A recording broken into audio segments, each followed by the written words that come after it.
All right, hello. Welcome to the latest episode of A Few Good Mics, special edition, all NBA edition of the podcast. Glad to be joined by Matthew Cardenas, writer for Last Word on Pro Basketball and for Red Nation Hoops. How's it going? I'm good, man. I'm trying to keep up with all the off-season stuff, and I really wish I paid attention to other stuff like I do to the NBA off-season because I would do a lot better in a lot of other things. Yeah, I hear you. Geez, no off days with the NBA. You think?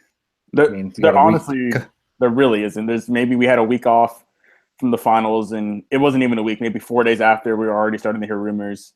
Just maybe the past 72 hours, it's been madness.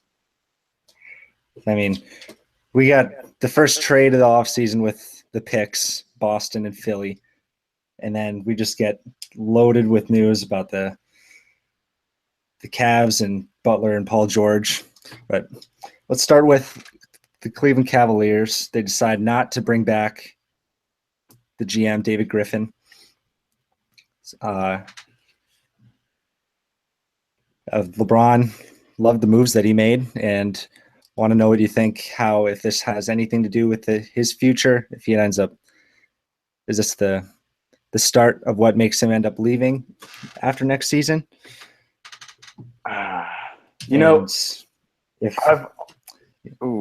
It's really tough because I've always said that whenever LeBron came back to Cleveland, I always said there's no way he's going to leave again. There's no way he can do that to Cleveland again.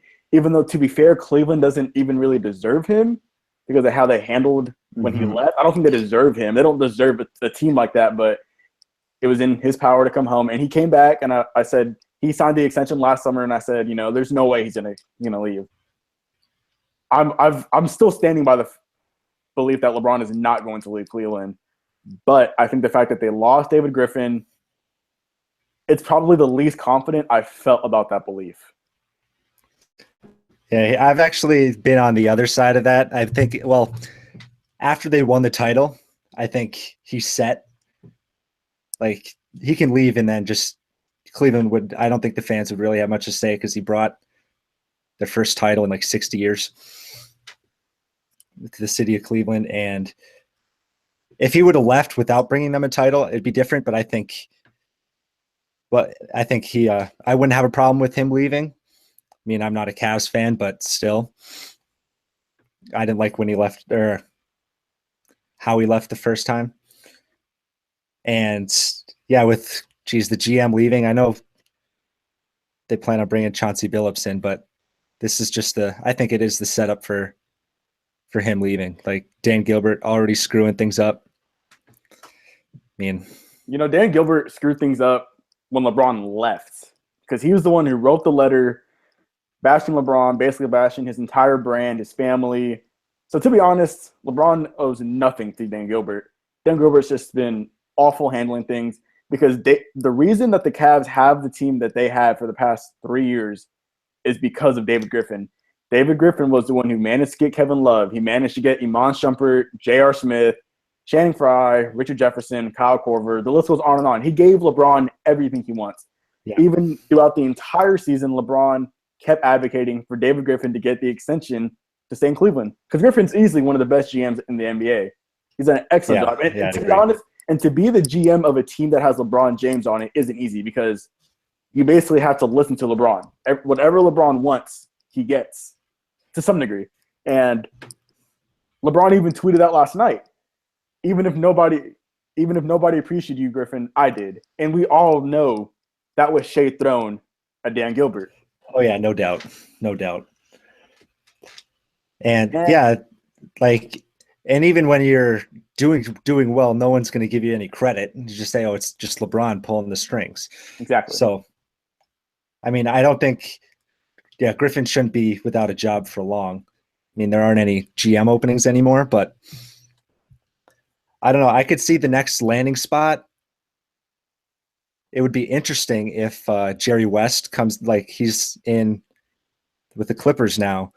If they decide to remove Doc Rivers from the GM role, and they wanted to pull some more weight to try to get LeBron to LA, I like it. It'd be an interesting move to bring David Griffin in. because the thing is, Jerry West is one of the most respected in the NBA business because he's a big reason that the Warriors are where they are now. Because he was the one who said a few years ago, whenever the Warriors were considering trading Klay Thompson to get Kevin Love, he was the one who said, hey, don't do this. We need to keep the core intact. And they were able to do that. And then they lured in Kevin Durant. And Jerry West had a big part in that. And I think Jerry West is going to try really hard to get LeBron to the Clippers. But I think first, you got to focus on Chris Paul. You got to focus on everything that's going on with the Clippers right now. And we're talking about Griffin. And another bad thing about the fact that he got laid off is he didn't get the extension when he was trying to get it earlier. And earlier in the season, there were openings for other GM positions, Milwaukee and some other places. So Dan Gilbert really screwed over him. So Gilbert really screwed over Griffin right there. And I just don't like it. I think David Griffin deserves to be applauded for what he did in Cleveland. And LeBron's pissed. I know he's mad. Some players were freaking out about it. Dave McMenamin was talking to a Cavs player about it, and the player said, Gilbert left? Like nobody knew. Nobody was expecting this to come. And he got fired yesterday. He got fired Monday. And almost the entire day, he's on the phone trying to get Jimmy Butler or Paul George to Cleveland. And then all of a sudden it's, hey, you're fired. Or you're fired, not you're fired, but we're going to part ways. Like, really? That's just so unprofessional from Dan Gilbert to me. And especially when Orlando had their president job open and they tried to get David Griffin, but then Dan Gilbert blocked them. Exactly. And now Griffin's left without a job. Like, now, geez, even if I know he wants Chauncey Billups, it's like you can't go in there with any sort of faith. It doesn't make sense to me because Chauncey Billups on ESPN all season has been saying that the Cavs need to trade Kevin Love for Carmelo Anthony. That should already be a red flag because the Cavs don't need Carmelo Anthony. They shouldn't want Carmelo Anthony. That's my opinion.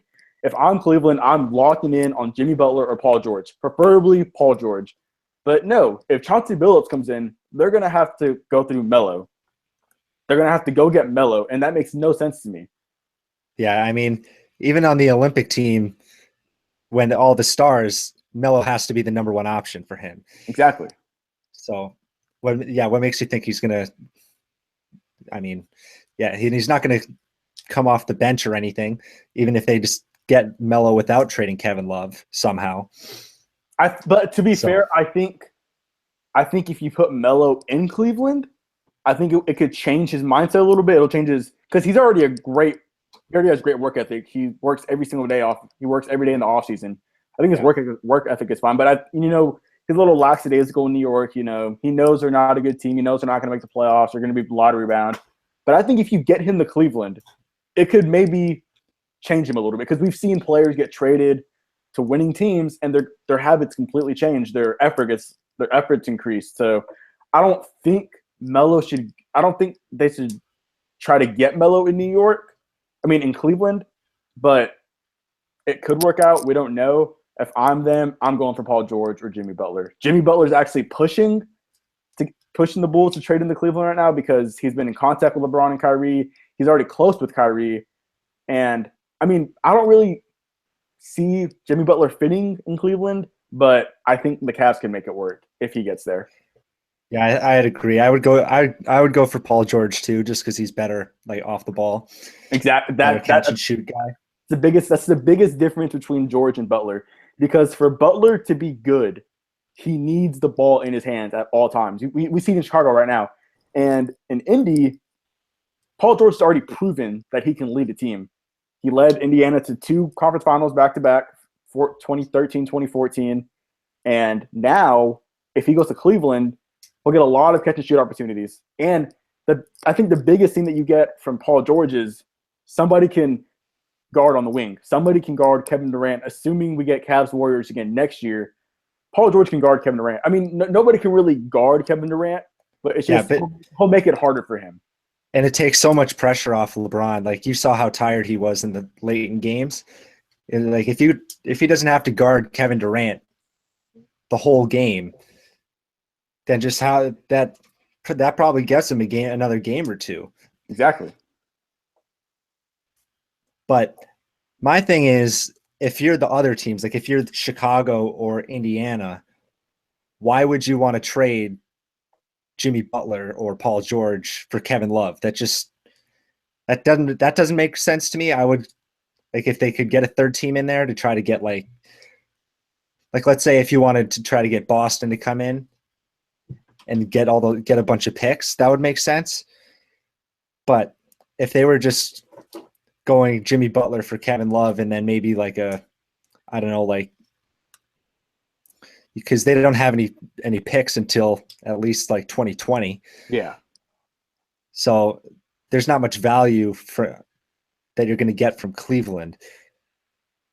So I guess you'd have to get a third team involved. That would, for sure, it would make sense for me. And to be honest, for Kevin Love, I do feel for him in the situation because no matter what happens to Cleveland, if they lose, it's always going to go back to Kevin Love. Always going to fall on his shoulders. Obviously LeBron's going to get the attention. It's LeBron's fault they lost. But everybody knew if somebody's going to get out of Cleveland, it's going to be Kevin Love. And to be honest, Kevin Love played better than Kyrie Irving in the finals. At least I think he had a pretty solid finals. He played really well in the defensive end. He had maybe one or two iffy games, maybe one iffy game. But outside of that, I think he played really well. And it's going to suck that if they're going to trade for Jimmy Butler or Paul George, Kevin Love's going to have to be the guy out. Yeah, because if you're a team, you're not going to take a Tristan Thompson, Iman Shumpert package. Yeah, like that'd be insane. So, yeah, I mean, I would use Cleveland as a last resort if I'm one of these teams. Yeah, if I'm being honest, because it's basically let's make the rich richer at that point. Yeah, we saw one team last summer try to make a splash for a star player. If you could try to convince a team like Denver to sort of to part, they're never going to part with Jokic, but if you can maybe try to pry a Jamal Murray from them, yeah, or like even a Moody, Gary Harris, and then a pick package, I think that I would put that above a Kevin Love return to just for the youth, and then obviously you wouldn't be continually stuck at 30, 35 wins. Yeah. And what else is interesting is it's basically been said from Paul George and his camp that no matter where he goes, he's going to be there for a year. He will probably not sign the extension unless I think the only place that will get him, I think the only place that can maybe get him to stay is Cleveland. And also, I think Houston is a dark horse to get Paul George. I really believe, I'm not just saying that because I'm from Houston, but I truly think Houston can be a dark horse to land Paul George. Yeah, that would be, James Harden and Paul George. That'd be really good. I mean, another sleeper. I think I could see the Clippers going after him if Blake Griffin would agree to a sign and trade, but he wouldn't go to Indiana. I could, like, if they would go, Jimmy Butler and with the Clippers too would be good too. Paul George wants to go to the wrong LA team right now, to be honest. Yeah, if he wanted to go to the Clippers, that DeAndre Jordan, Paul George, Chris Paul threesome, that would be a good threat to Golden State too, I think. I don't know why Jordan wants to go to the Lakers. I don't know why. I get it. He's from LA. You want to play for the purple and gold, but honestly, why do you want to go play with D'Angelo Russell, Jordan Clarkson, Julius Randle? I mean, those are probably some of those players are going to be moved, but I'm not hating on D'Angelo Russell, but why do you want to go play with him? How much better is because you're probably going to be lottery bound again if you desperately force your way to LA. Yeah, and you're going to be at the same place that you are in Indiana. Exactly. Except, honestly, maybe worse. Yeah, probably worse. Unless you're playing like the long term, and unless you expect to have a chance at LeBron and just play with him in LA instead of Cleveland. But yeah, you can't go to LA banking on that. I think everybody's banking on that, to be honest. I think a lot of people I think everybody just wants LeBron to go to LA because it's really good for his business and he could change the organizations. But I think he's going to stay put. That's just what I feel. I can't see him. I don't think he wants to. I don't think he wants to go through all that again, leaving Cleveland. But I do think the Cavs cutting ties with David Griffin probably puts a little bit of doubt in all the teammates' heads. Kyrie Irving already said that if LeBron leaves, he's going to ask to be traded. So this summer, Cleveland needs to get it together. And this will be a lot worse if they didn't win last summer. If they don't win last summer, this is really bad. Yeah, and actually, well, if they didn't win last year, wouldn't it be a little easier to let go of David Griffin? Yeah, it would be, but I'm talking about in terms of just how much tension there is there now. If it's the third summer actually, you still don't have a title, team's in shambles. I think it'd be a lot. I just think it'd be awkward, it'd be uncomfortable, it'd be a lot of tension. But because they got the one title last summer, I think all the pressure's off. It's just, at this point, I think whatever happens. I don't know what's gonna happen. I think Cleveland probably gets Paul George or Jimmy Butler. I think one of them will happen. I just don't know which one will happen. Yeah, I would agree with you. And then, geez, Paul George, and then just you go all in 1 year, and then if you lose both, you just play the risk. But yeah, if LeBron were to go anywhere, I think we'd both agree that one of the LA teams would make the most sense. Yeah. It's interesting, man. Yeah, it's crazy couple days. I would not. We got all these things in the span of like half an hour. I couldn't believe it. I just can't take a break from this stuff. Because we hear one story, and everyone goes on social media. Let's talk about it for a little bit, and then there's another story, and you're like, okay, well, now we just got to move to that one. It's just a constant cycle.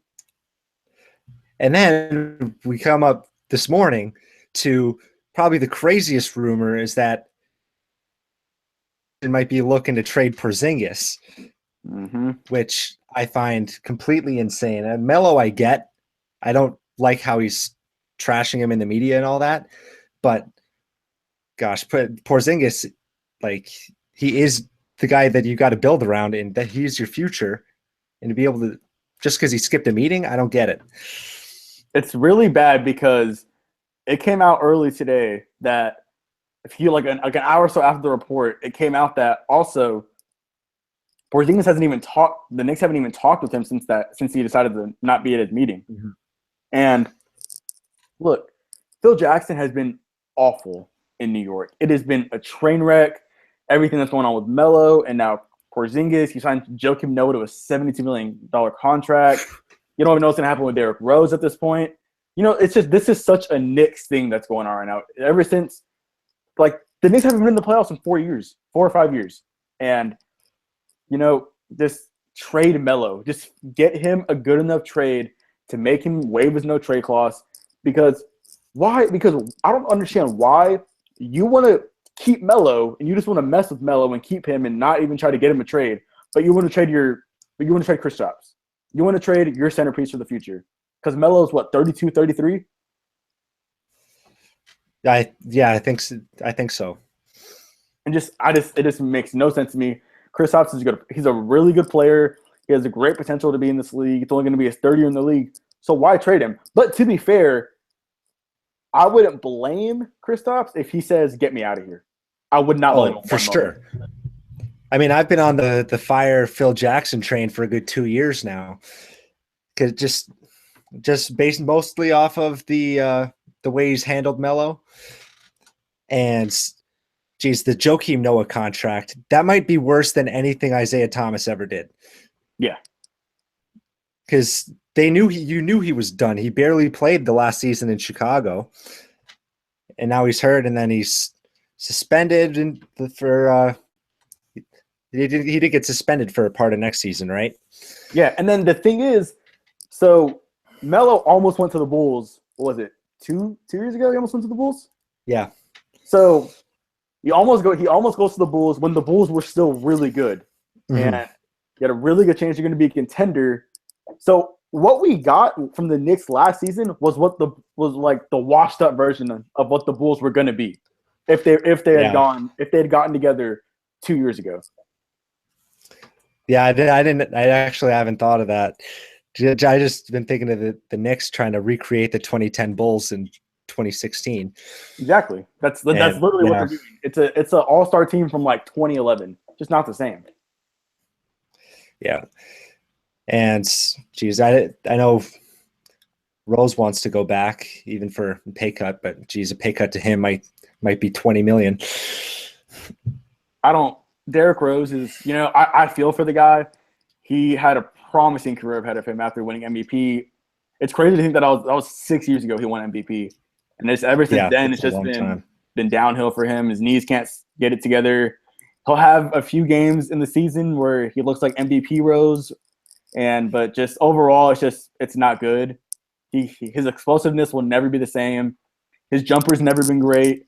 He's never really been a distributor. He's always just been a scoring point guard. So I think Rose is probably better off coming off as a sixth man, but just for knowing Derrick Rose and his ego, not necessarily his ego, but just his confidence in himself, he'll never go to that. He's always going to want to be a starter in the league, which is why I think he wants to stay in New York. Yeah, I think I agree with you completely. I mean, if he were to go to be like a six-man, like gunner off the bench, sort of like a Jamal Crawford type for a contender, that would like get him back on because he was on a Hall of Fame track. Yeah, he was sort of the Russell Westbrook before Russell became Russell, and geez, and now he's completely fallen off. He could sort of retrack his career and then just sort of end it with on a good foot, Yeah. But yeah, I mean, now that I'm reading that the Paul George is likely to get moved soon. I don't know if that means before I would assume that means before the draft, but then I saw, but it was Cleveland and then like Minnesota was trying to get in there. It's either for him or Butler. I'm not remembering right. Well, now it just came out that that Paul George is going to be traded, and quote, very soon, and the Cavs are not involved. Yeah, because I also saw that it was the Pacers just trying to start a bidding war. Yeah, and then that might have been what the Cavs rumors were all started from. Okay, so I guess if Paul George isn't getting traded, it looks like he's not going to get traded to Cleveland. So if you had to give a hot take or just your gut feeling right now, where do you think he's going to go? I think the Lakers try to get him now before next year, but they still keep Ingram and the number 2 pick off the table. Just try not to become the Knicks after giving up everything for the guy that's going to sign there anyway. If they could give a package around, like, let's say Russell and then either Julius Randle or Larry Nance, and then maybe a future pick, I would consider that. And then just say, this is our best offer. I'm not putting anything else in there. The Pacers need to move him. He needs to get traded. It's a good thing the Pacers are doing this, because if you don't trade him, it's completely said he's gone next summer, and you will get nothing for him if you leave next summer. Yeah, and if every day he's on the team, like especially if he's still on the team when the season starts, his value drops every day, and you're not going to get anything for him. Yeah, exactly. At the deadline, get harder. It's going to get harder to find people for him. And I'm not gonna lie, right now I'm just seeing all these tweets come up on my phone. At this point, I think I'm just waiting to see Wojnarowski or somebody tweet, "Hey, it's done." I'm waiting for the bomb. That's just make sure it's not a troll tweet this time. I almost fell for that last one. I love doing it. It's so funny to me because I've had so many people fall for it, because I know that person who keeps doing it He acts like he's Waj. He acts like he's David Aldridge. It's just funny to me, and I just like messing with my followers. And I find it so funny when I've had verified accounts tweet me, "Hey, that's fake." I'm like, I know it's fake. I'm joking around. And especially when it says like Adrian Wojnarowski and then just something completely different. Exactly. Like I always As know the handle. I always know. I'll always read the handle first. I'm not going to read the name. I always read the handle. If the handle's wrong, it's obvious that the name's going to be wrong. Yeah, and even if it's close and it has like an L instead of a J, just so it screws with you. Yeah, always just look for the check mark. So next, I'd like to ask for your opinions on. I'm not sure if you saw the Kyle Lowry stories that came out yesterday. Mm-hmm. Wearing the Raptor shirt. I am a Raptor fan, so there was a Bruce Arthur piece for the Toronto Star saying that he was in May. He had zero interest in re-signing with the Raptors, even if they offered him a max deal. Lowry's then tweeted, "Don't believe what you hear," all that stuff. So I think, do you think he ends up re-signing in Toronto or that he goes somewhere else? Well, actually, I kind of want him to stay because there's this picture of him, Drake, and DeMar DeRozan that I just love. I just love that picture. I tweeted last night. I was like, "We're gonna see the end of this." No, I don't want to see it. And the thing is, what I'm looking at it now is that if you leave, if you're gonna flat out say I'm leaving, I don't know what his market is. Who's gonna want somebody that he hasn't had? He's been awful in the playoffs almost every year in Toronto. So who's gonna want him? If anything, he's gonna be I think he'll just be a backup plan if the Spurs don't get Chris Paul. But outside of that, I don't know. I don't know who's gonna want him. Yeah, I wrote something last night for Rotodin.com that if I was looking at the best options for Lowry, obviously Toronto would be number one. I had the Spurs number two, and in there I said basically like you said, a backup plan from Chris Paul because Philly already backed out. Yeah, with now that they're going to get Fultz, and they're looking forward for next summer when they have another year full of this core. He met with them last time he was a free agent. Used to play for them, your team, the Houston Rockets.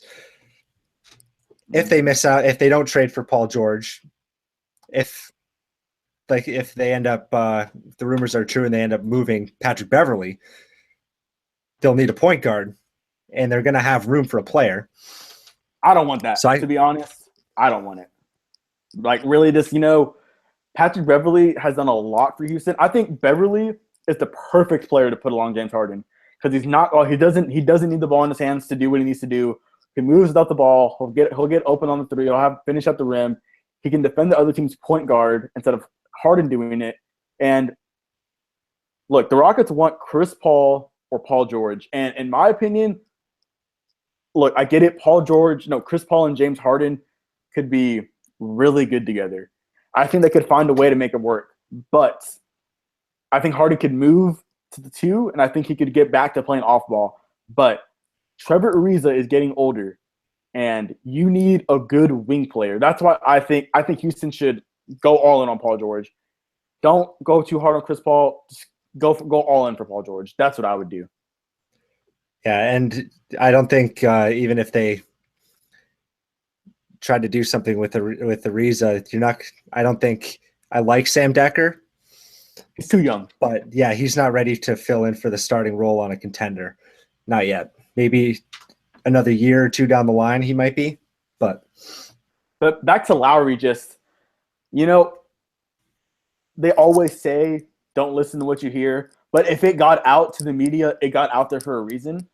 Mm-hmm. It's like there's something, and honestly, I don't know if you ever saw this. There was something, I think it was Jonas Valanciunas' agent who called out Kyle Lowry or something. I saw something about that maybe a month or two ago. It was his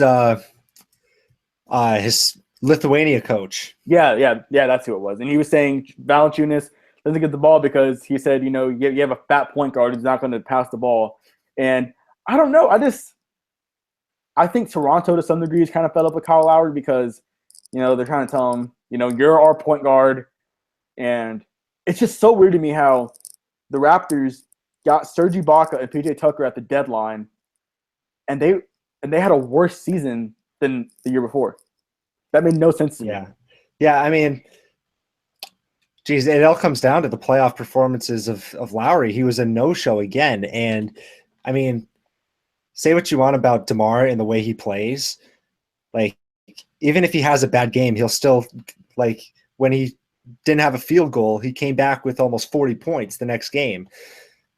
So you know what you're going to get from DeMar, and you can get anything from Kyle Lowry. I mean, I'm sort of torn. Like, I want him back just because this is the best run that the franchise has ever had. Yeah, he hadn't passed Vince Carter, but you could say Lowry's been the number 2, the second best player they've ever had.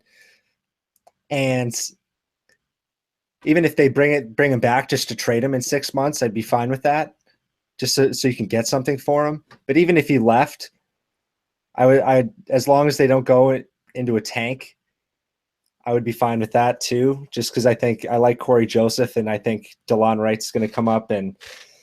But I don't think they'll go to a tank, to be honest, because I'm pretty sure they're the favorites to keep Ibaka.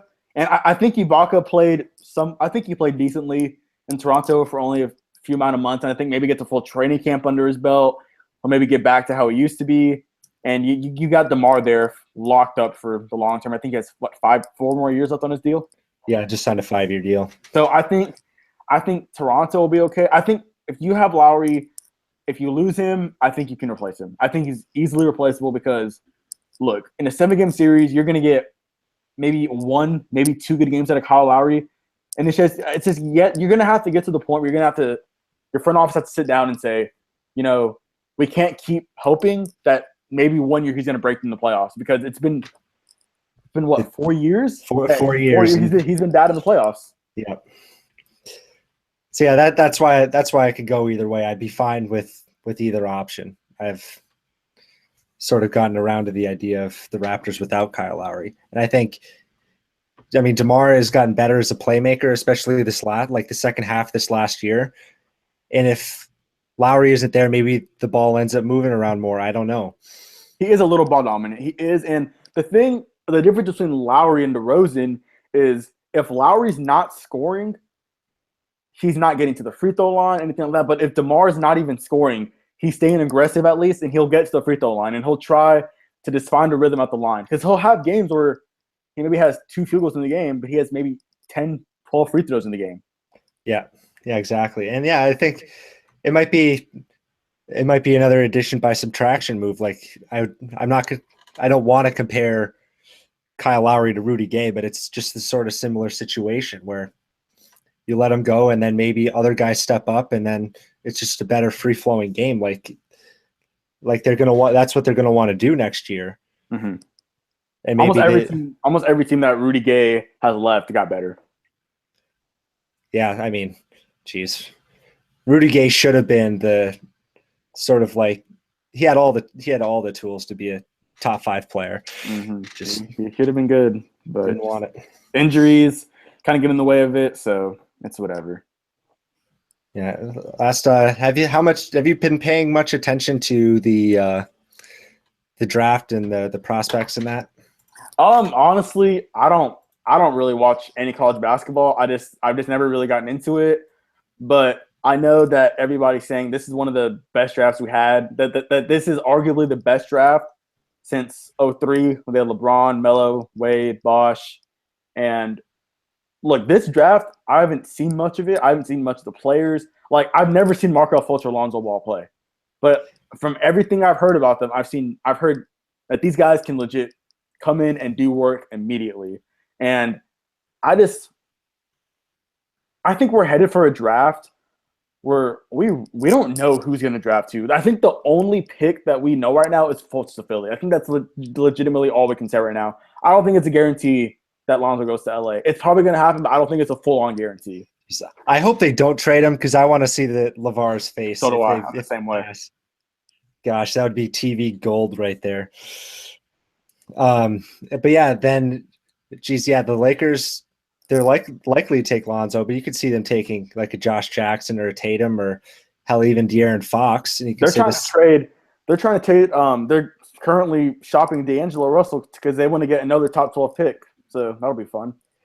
Yeah, I'd be shocked if they got a decent pick for D'Angelo at this point. I think there's going to be a lot that happens on draft night. I think maybe even just the entire day. I think if Paul George, they've already been said he's going to be traded very soon. It could be today, or honestly, I just think we could be in for a huge draft night. I think the NBA world is going to go crazy. I think I wouldn't be surprised if we get 3 or 4 trades that night. Yeah, and especially when we're seeing more and more chatter with the big names, Jimmy and Paul George. One of those two are going to get moved by Thursday. So I think I would bet money on that. So you got anything else that you'd like to talk about? Well, what isn't there to talk about? I feel like we've covered so much, but I feel like there's still so much we missed just because of how the offseason's been so far. I know Houston's going to trade Beverly or looking to trade him maybe. Houston's going to offer James Harden another contract extension, which I think is huge for them because, one, you keep Harden in your Houston uniform longer, which is obviously what you want to do. And I think if that gets done soon, I think it helps them maybe get Chris Paul or maybe even get Paul George. I don't know who's the favorite to get Paul George right now because it hasn't come out yet. But I think if you get the Harden extension done, you can look at Chris Paul and say, he's here. He's not going anywhere. You look at Paul George, you can tell him he's not going anywhere. So why do you want to leave this? Because I think if you get Paul George in Houston, that could be the second best team in the East, in the West. That could easily be top 2 team in the East. I mean, in the West, sorry. Oh yeah, for sure. They would. I think they would become the top. They would definitely become the top threat to overthrow Golden State, unless the Spurs end up in turn getting Chris Paul, which I think that would sort of even it out. But I think a lot of players. I think there's a really good chance a lot of players are in different uniforms next season. I think because for Chris Paul, if a lot of people had to guess, he stays in LA. But we honestly don't know. I think if San Antonio can get the move done, because Pau Gasol declined that player option this morning. Yeah, that's $16 million off the books right there. Because he's gonna stay in San Antonio. He wants to work on a longer deal, so the money evens out more, and then he can. But even after that, you still got to you have to make 1 million more moves to try to get Chris Paul. So I think it's gonna be hard, but I think they can do it. And then for Paul George, I think. I'm surprised a lot of teams are going this hard on Paul George because there's not a guarantee that he stays. But I think everybody just wants one shot to try to get to Golden State. If it's not the Lakers, if it's Cleveland or Houston, I think they're doing it as like this will be our best shot to be Golden State. So let's just go in for it.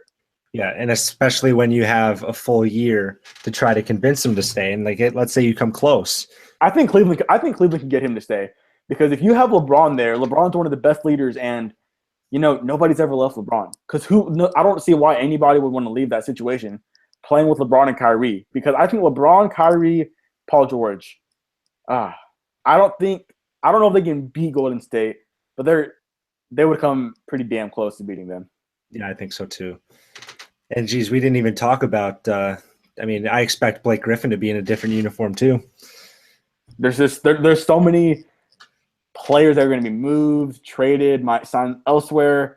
We didn't even talk about the possibility of Boston trading Isaiah Thomas, Gordon Hayward. We have no idea what's going to happen the next few weeks, next month. Yeah, it's always a fun time. The end of June, start of July, free agency, the draft. I'm looking forward to refreshing my Twitter feed every 2 minutes. I know, and I love it more because a lot of NBA fans just hated this past season because it was basically predestined Golden State was going to win, so nobody really wanted to watch it. The playoffs, honestly, probably one of the worst playoffs we've ever had in years. And I think the offseason is really making up for the awful season that most people felt we had. Yeah, because the NBA needs an offseason like this just to sort of drum up interest, and then people pay attention to the regular season again. Exactly, because I think what everybody's trying to do right now is super team. But to be fair, I think that term is getting thrown around a little loose now because I think Golden State's the only super team in the NBA. I don't think Cleveland's considered a super team because the Warriors have the past 2 MVPs, the Defensive Player of the Year, and one of the best shooters ever, arguably the second best shooter ever behind Steph. That is a super team. Cleveland is not a super team. But I think everybody now at this point is saying, hey, if Golden State can team up these 4 guys together, let's all team up and try to beat them ourselves. Yeah, but I don't want to see people like let's say Paul George's Jimmy Butler demands a trade to go to Cleveland. Don't call him out if you're the same person that called out Kevin Durant. I think exactly because they're all doing it's all the same thing.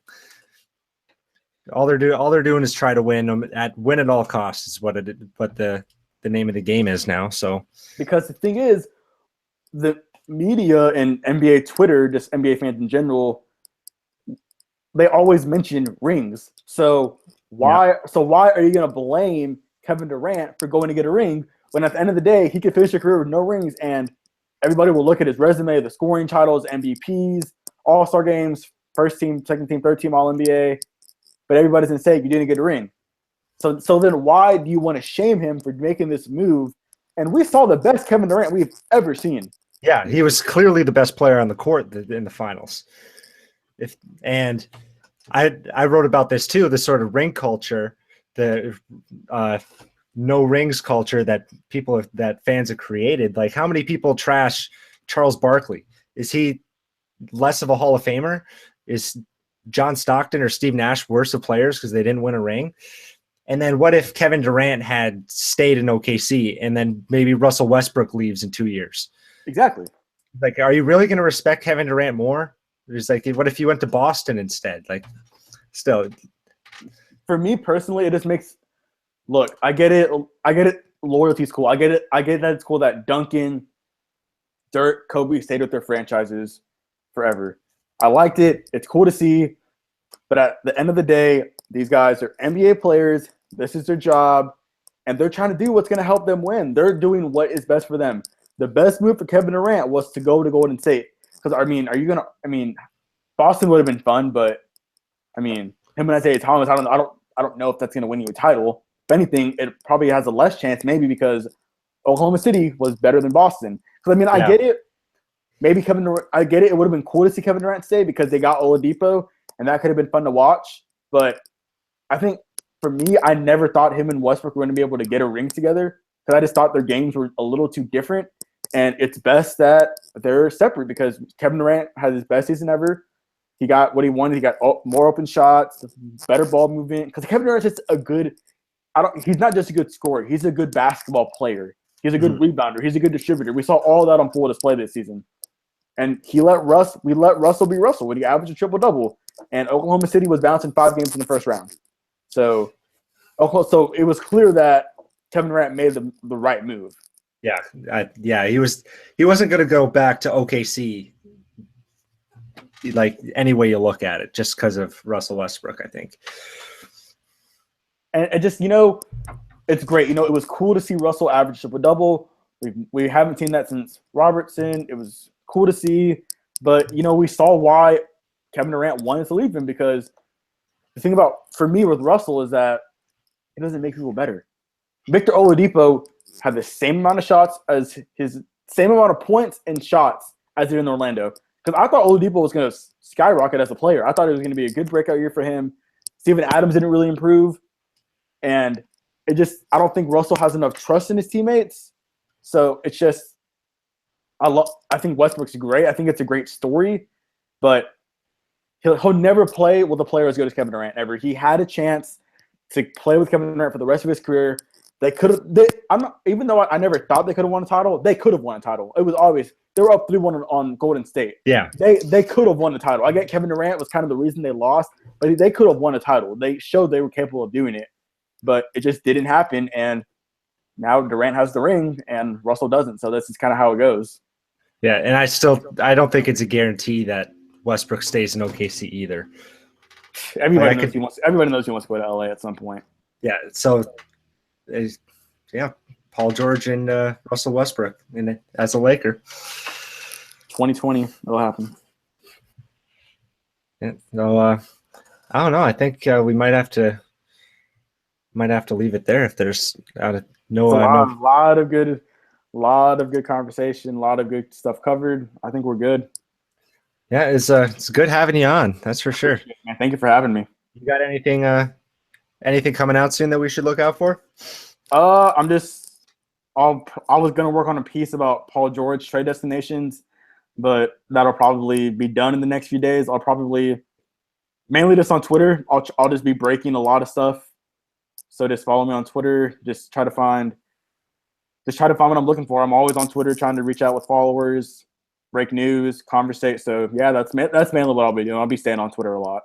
All right, sounds great. Make sure to follow Matthew Cardenas at Cardenas MALWOS on Twitter. Watch out for his stuff on Red Nation Hoops and Last Word on Sports. We'll see you next time on A Few Good Mics.